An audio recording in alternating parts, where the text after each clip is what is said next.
भेट घेतली, काय चर्चा झाली तुमची? आणि काल पोलिसांनी जे तुम्ही दावा केला होता त्या संदर्भात देखील तो खोटा आहे आणि तो दारूच्या नशेत बोलत होता, अशा पद्धतीने देखील तुमचा दावा खोडून काढलेला आहे. नेमकं काय?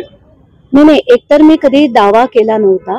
मी जे केलं होतं ते एक विधान होतं की मला एक फोन आला आणि त्या फोनची सगळी माहिती मी पोलीस एसपींना ताबडतोब दिली होती. अगदी 2 ते 3 मिनिटात मी सगळी माहिती त्यांना दिली होती.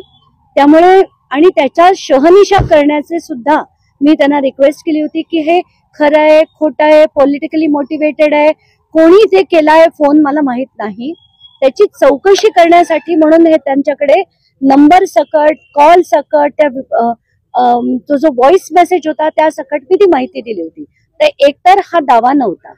दुसरी गोष्ट, मी आज जे त्यांना भेटायला आले ते एक स्पेसिफिक रिझन साठी आले की वाल्मिक कराड यांच्या बरोबर एक ऑथराइज्ड बॉडीगार्ड होता जो त्यांच्या बरोबर 15 तारखेपर्यंत होता.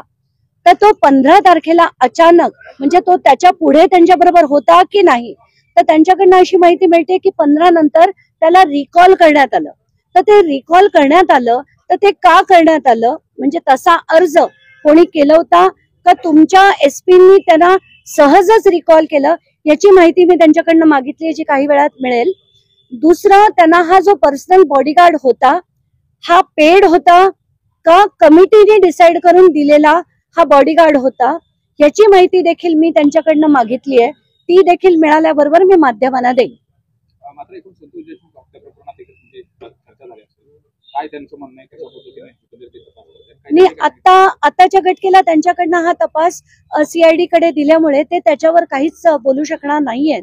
पण मी जी माहिती घेतली ती एक, म्हणजे टोटल नंबर ऑफ पवन चक्क्या जितक्या बीड मध्ये आहेत त्यांचे जे मालक आहेत किंवा कर्मचारी आहेत त्यांच्याकडनं आतापर्यंत पोलिसांना किती कंप्लेंट्स आल्या त्याची माहिती मी मागितली आहे. नंतर गन दाखवून, धाक दाखवून किती लोकांकडनं वसुली केली गेली किंवा खंडणी मागितली गेली याची मी माहिती मागितली आहे. आणि तिसरं म्हणजे तो जो बॉडीगार्ड होता 15 तारखेपर्यंत, त्याचं पुढे काय झालं, त्याला रिकॉल का करण्यात आलं, आणि त्याच्या अपॉइंटमेंट पासूनची, म्हणजे जर समितीने त्याला अपॉइंट केलं असेल तर त्या समितीचा अहवालाची कॉपी देखील मी त्यांच्याकडनं लिखित स्वरूपात मागितली आहे. गुन्हा दाखल झाल्यानंतर तो बॉडीगार्ड होता का, नेमका 11 तारखेला गुन्हा दाखल त्यांच्यावरती झाला, 15 तारखेला जसं की तुम्ही म्हणताय, नेमकं मग त्या संदर्भात देखील पोलिसांशी तुम्ही बोललाय का? अगर पोलीस संरक्षण त्यांच्यासोबत असेल तर मग त्यांनी जे शासकीय कर्तव्य आहे, राष्ट्रीय कर्तव्य का केलं? 11 तारखेला त्यांच्यावर गुन्हा दाखल झाला आणि 15 तारखेला या बॉडीगार्डला परत बोलवण्यात आलं. तर मी त्यांना तीच चौकशी केली तर त्यांचं म्हणणं असं होतं की आधीच्या एसपींनी त्यांना रिकॉल केलं. तर मी म्हटलं रिकॉल केल्याच्या ऑर्डरची कॉपी मिळेल का, तर ते म्हणाले त्याची ऑर्डर नव्हती, नुसतंच टेलिफोनिकली त्यांना परत रिकॉल करण्यात आलं. तर एकतर गुन्हेगाराला 4 दिवस एसपीनी कुठल्या प्रकारे संरक्षण दिलं होतं हा कळीचा मुद्दा.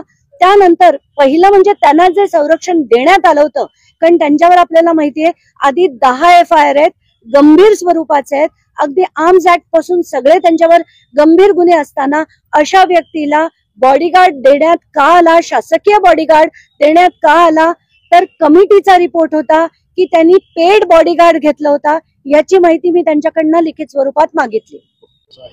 एक्साइज या ठिकाणी भेटून देखील आलात, काय माहिती मिळते?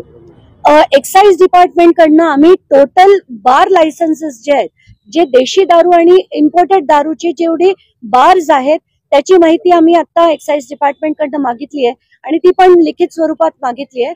तर आता ती पण आल्यानंतर अनेक खुलासे पुढे होतीलच.